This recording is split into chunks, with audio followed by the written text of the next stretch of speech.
Good morning, good afternoon, good evening everyone. Comme d'habitude, on améliore notre anglais sur cette quotation marks guillemets fabuleuse chaîne YouTube puisqu'aujourd'hui on va apprendre à discuter et ça va nous prendre une dizaine de minutes maximum. Vous allez voir, il y a 3 structures à connaître, c'est simple. On va apprendre à discuter des situations hypothétiques, donc ce qui aurait pu se passer notamment dans le passé. Et donc on va parler, ça fait partie de la vie, des regrets qu'on ne devrait pas avoir. Et bien évidemment, on va parler aussi des recommandations et des événements qui n'ont pas eu lieu. Par exemple, on va apprendre à dire « j'aurais pu faire ça si j'avais su ». D'accord? Donc, pour exprimer justement une opportunité manquée, qu'est-ce que vous allez faire? Vous allez utiliser « could have » plus le participe passé. Donc ça, c'est pour parler d'une possibilité passée, d'accord? Une opportunité que vous auriez pu saisir, mais vous ne l'avez pas fait. Donc, vous mettez could, vous ne prononcez pas le L comme d'habitude, plus have, donc il est invariable, il ne bouge pas, plus le participe passé du verbe. Et là, vous méfiez des verbes irréguliers qui ont des participes passés irréguliers. Ce qui nous donne I could have gone to the concert, but I decided to stay home. I could have gone to the concert, but I decided to stay home. J'aurais pu aller au concert, mais j'ai décidé de rester à la maison. Vous voyez, could have gone. To go, ça fait went, gone. Alors, ce que vous pouvez faire, c'est tout simplement, vous apprenez une phrase par cœur. Donc, par exemple, et vous avez du coup la structure qui va arriver automatiquement dès que vous pratiquez. Et en plus, vous allez la reconnaître très facilement quand vous lisez, par exemple, et a fortiori quand vous entendez ou écoutez de l'anglais. They could have called us before arriving. Vous voyez, vous pouvez même apprendre juste ça. Ça suffit. They could have called us before arriving. Et c'est pas arriving, c'est arriving. Vous voyez, vous avez une apostrophe ici, ce qui signifie qu'on a l'accentuation sur la partie juste après. Ce qui nous donne They could have called us before arriving. Exactly. She could have been a great artist if she had pursued her passion. Okay? If she had. Si elle avait poursuivi, continuer sa passion. To pursue, okay?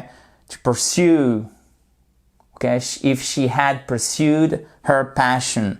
Donc là, c'est assez transparent. Je trouve que c'est des formes, vous pourriez me dire ce que vous en pensez dans un commentaire juste en dessous.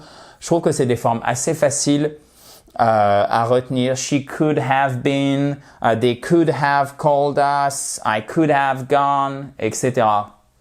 Donc, ça, c'est vraiment pour les opportunités manquées. D'ailleurs, une opportunité à ne pas manquer, j'en ai même 2 pour vous.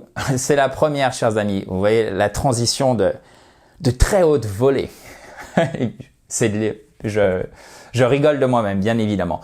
Mais par contre, là où je ne rigole pas, c'est que vous devriez, you should have already subscribed. Vous auriez dû déjà vous abonner à cette fabulous YouTube channel en cliquant sur le bouton rouge en bas à droite. Vous pouvez faire le quiz et récupérer tout le PDF du cours. Et en plus, c'est même pas 2, mais 3 opportunités à ne pas manquer. Vous pouvez aussi nous rejoindre, donc pour le PDF, le quiz, et nous rejoindre pour la formation gratuite de ce mercredi 26 juillet à 20h, heure de Paris. Formation de 1 heure en libre accès sur l'oral et bien parler anglais. Pour ceci, pour les deux, vous cliquez sur le i en haut à droite. Si vous ne voyez pas le i en haut à droite, vous avez le lien qui est juste en dessous dans la description, notamment si vous êtes sur mobile ou sur tablette. Donc, si vous voulez exprimer un regret, c'est should have plus le participe passé, d'accord? Donc, c'est pour les conseils et les recommandations à propos d'une action passée, d'accord? Aussi, donc c'est aussi pour les regrets, mais aussi pour les conseils et les recommandations à propos d'une action passée. Souvent, les deux, on n'est pas très loin. Là, on n'est pas très loin du reproche aussi. Vous voyez, reproche, regret, on n'en est pas très loin. You should have told me about the problem earlier. Si ça, c'est pas un reproche. You should have told me about the problem earlier. You should have taken the other route to avoid the traffic. You should have taken the other route to avoid the traffic. Alright? Tu aurais dû prendre l'autre itinéraire pour éviter le trafic. Traffic, c'est aussi les embouteillages parfois. Traffic jam, ok? Et vous voyez qu'en anglais, d'ailleurs, il y a un film éponyme qui s'appelle Traffic. C'est 2 F en anglais et c'est un seul en français. Donc, faites bien attention. We should, you should have, they should have checked the weather forecast before leaving. They should have checked the weather forecast before leaving. They should have checked the weather before leaving. All right? Yes, perfect. So, on a vu could have, tu aurais pu, donc c'est pour une opportunité manquée. You could have spoken to me, tu aurais pu me parler. You should have done this, you should have done this, you should have taken, you should have done this or that. Tu aurais dû faire cela. Donc, regret, reproche. Et pour exprimer quelque chose qui aurait dû avoir lieu et qui ne s'est pas produit, et c'est ce qu'on appelle l'irréel du passé, c'est-à-dire ça aurait pu se produire dans le passé, mais ça ne s'est pas produit. Donc, c'est pas du réel, c'est de l'irréel du passé.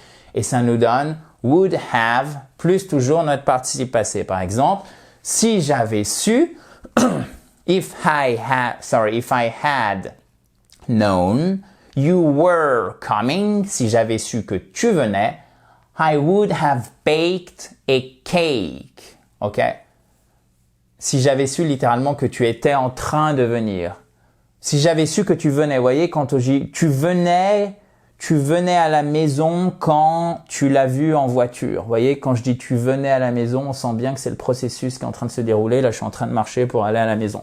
C'est la même chose en anglais, mais on l'exprime de quelle façon, ce processus qui est en train de se dérouler dans le passé, par un past continuous. Donc, le verbe, l'auxiliaire être, au passé, plus le ing au verbe. Et c'est pas where, c'est were. Parce que where, c'est où. If I had known you were coming, I would have baked a cake. Autre exemple, ça c'est vraiment le plus difficile de la vidéo, d'accord? He would have helped you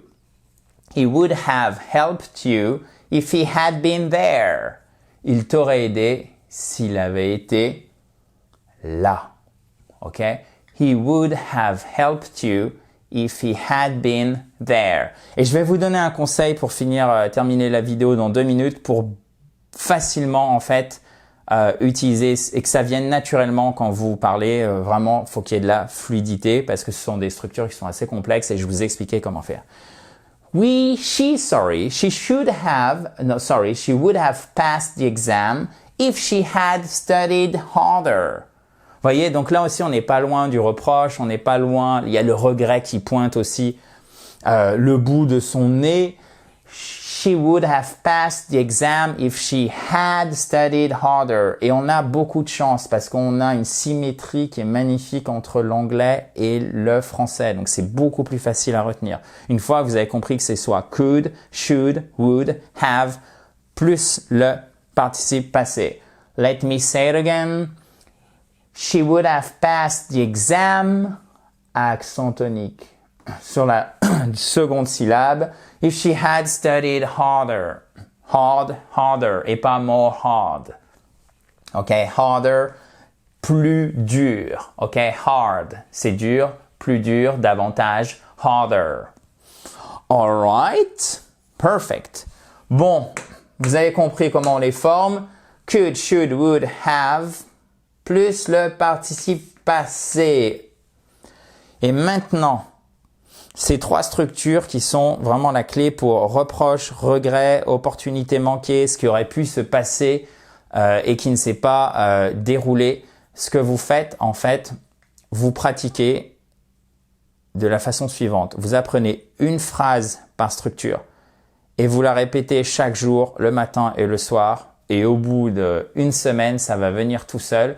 Parce qu'en fait, comme il y a beaucoup d'éléments qui sont imbriqués, vous avez votre modal, ok? Donc could, would, should, Et vous avez après have, après vous avez le participe passé. Il faut réfléchir à l'ordre des mots. Il faut réfléchir si c'est une phrase complexe, à quel temps je mets dans l'autre proposition.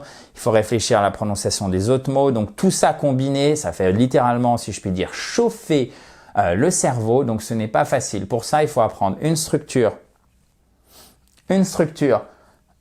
par cœur, une phrase par cœur pour une structure, et vous la répétez matin et soir, 10 fois comme ça.